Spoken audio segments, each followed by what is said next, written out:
calling the act a catastrophic blow to civil liberties.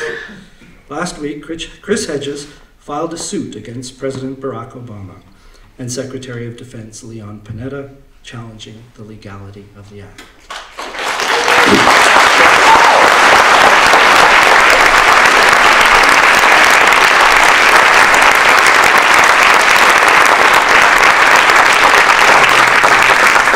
Needless to say, we are very lucky they let him cross the border. The title of his talk this evening is The Way I See It. Please join me in welcoming Chris Hedges.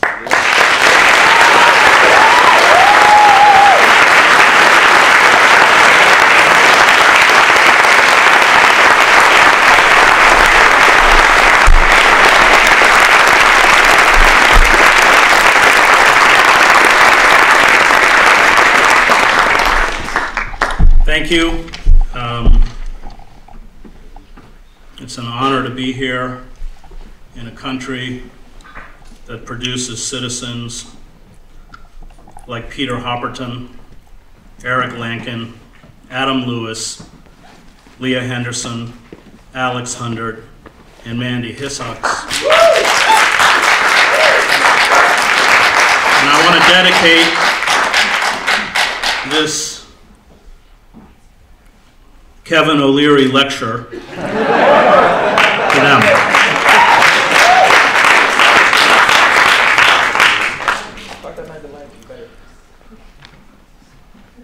What we face is un peu en français. Bon, je parle en mauvais français, non?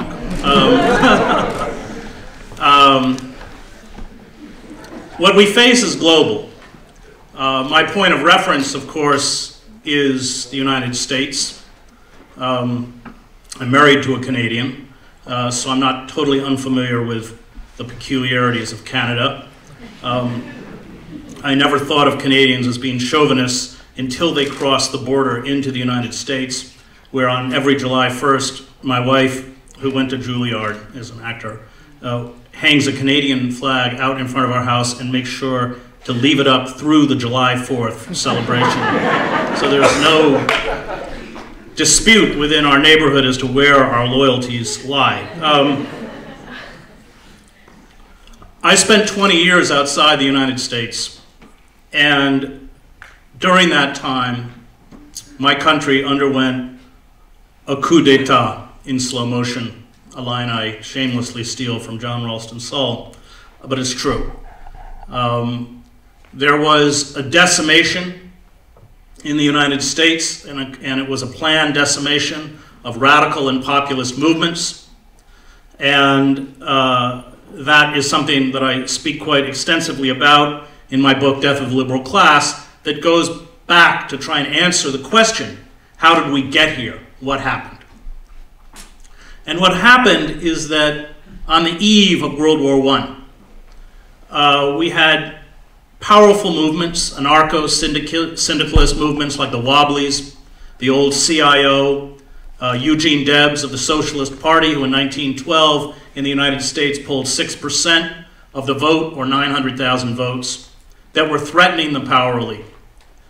We had over 36 mayors, socialist mayors, and publications such as The Masses and Appeal to Reason. Appeal to Reason, which was a socialist journal, had the 4th highest circulation in the United States. And that predatory, corporate, capitalist class was frightened. By 1917, when it was clear that the Eastern Front was collapsing against Tsarist Russia, it raised the possibility of the Germans bringing over 100 divisions to the Western Front, and perhaps decimating the British and the French. And Wall Street had lent tremendous sums of money to the British and the French, and they knew that if they lost the war, it would never be paid back. And so Wilson, who had run on the slogan in 1912, he kept us out of the war, was pushed into the war by the bankers. There was no popular support for this war. And of course, these populist movements spoke vehemently against World War I. The decision by Wilson to enter the war, I think, was the seminal moment for popular movements in the United States. Dwight MacDonald, who's a writer I admire very much, he was briefly and disastrously a member of Trotsky's party, but kept writing things in the Trotskyite newspaper in New York that Trotsky didn't like. And so there's a famous letter Trotsky mailed from Mexico expelling MacDonald from the party. And in it, he said, everybody has a right to their own stupidities, but Comrade MacDonald abuses the privilege. He really was an anarchist. I mean, he wasn't meant to be in any party. Brilliant, absolutely brilliant social critic. And MacDonald writes that those popular movements broke, that World War I was the rock on which they broke, and they never recovered. And something very important happened, which has affected us around the globe, but had its genesis in that war. And that was the creation of the first system of modern mass propaganda. Wilson created something called the Committee for Public Information, popularly known as the Creel Commission, because it was headed by a former muckraking journalist, George Creel, who ended his career in the 1950s working for McCarthy in the House Un-American Affairs Committee hearings. And there's a very dark figure in American intellectual history named Walter Lippmann, whose book, Public Opinion, written in 1922, becomes a kind of blueprint. And in it, it gets that phrase from which Chomsky, years later, uses as the title of his own book, Manufacturing Consent. And for the first time in the history of mass propaganda, we had those who were disseminating information drawing on the understanding of crowd psychology and mass psychology as pioneered by Le Bon, Trotter, and Sigmund Freud. They understood that people were not moved by fact and reason, but by the manipulation of emotion. And the harsher measures of the Espionage Act and the Sedition Act, in fact, had to be used very little because this system of mass propaganda was so effective. Edward Bernays, who's sort of the father of modern public relations, comes out of the Committee for Public Information, and his book, Propaganda, becomes one of the seminal texts that Goebbels uses when he builds the Nazi propaganda machine. It was extremely effective, and when you read those radicals who held out, Randolph Bourne, Jane Addams, one of the things that is recurrent through their writings is how depressed they are about how easily even intellectuals and radicals are seduced into the war movement. And it was the psychosis of war, permanent fear, the search for internal enemies, all of that was cemented into place. So that the moment the war was over, the dreaded Hun became the dreaded Red. And we began to disembowel American democracy. The Debs, who held out, is in prison at this point. And after the war, the harsher measures of the Espionage Act and the Sedition Act are used in the Palmer raids. They shut down the masses. They shut down appeal to reason. That's how Emma Goldman and Alexander Berkman and all the others get deported to Russia. Trumped up murder charges against the Wobblies. Joe Hill gets hung under false murder charges in Utah. Big Bill Haywood has to flee the country under false murder charges. This began the decimation of popular resistance.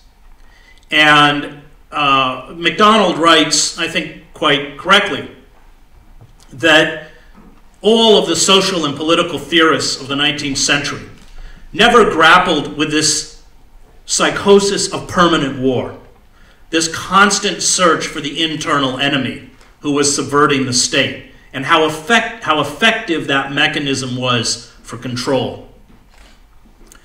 Now, what this did by destroying these radical movements, and let's not forget the Communist Party, which, especially if you were black, was the only place where you could go and be treated as an equal. It's why figures like Paul Robeson joined the party. And most of the tactics of the civil rights movement had been pioneered long before by the Communist Party, including the sit-down lunches. All of this was transferred to the movement by Bayard Ruskin, who the FBI fought very hard to keep from King. So we saw an assault against these movements. We saw a crushing of most of the radical movements, including their publications. The anarchists, by the way, the crushing of the anarchist movement, which was quite large in the United States at the end of the 19th century, was done after McKinley was assassinated by supposedly an anarchist. So we were severely weakened. Now, the role of the liberal class in any society is never to be the left. The role of the liberal class, as it's functioned, is to be the political center. It's a safety valve, so that when pressure from the bottom becomes too intense, it makes incremental or piecemeal reform possible. Karl Popper writes ad nauseum about this, and he's right. But with the destruction of those radical movements came a disemboweling of the liberal institutions in the name of anti-communism. Huge witch hunts. Maybe the last great gasp of the liberal class in the United States occurred during the New Deal, when Roosevelt created a mechanism that responded to massive unemployment and deprivation. And Conrad Black, when he writes his biography of Roosevelt, said that Roosevelt's greatest accomplishment was that he saved capitalism. And that's probably true. In the aftermath of World War II, we begin the final assault against these movements, especially with the McCarthy hearings. I taught at the University of Toronto a year ago and used to see Chandler Davis, who was one of the refugees of this. He himself went to prison for 6 months, a brilliant mathematician, hounded out like thousands of university professors in the United States. Social workers in the United States used to use their union to advocate on behalf of their clients, especially artists, directors, writers, and journalists. Great figures like I.F. Stone become pariahs, so that I.F. Stone can't even get a job with The Nation magazine and begins I.F. Stone Weekly in his basement. Institutions like the ACLU go, and of course, who is it that carries out those witch hunts? They are the most morally bankrupt. They are the careerists.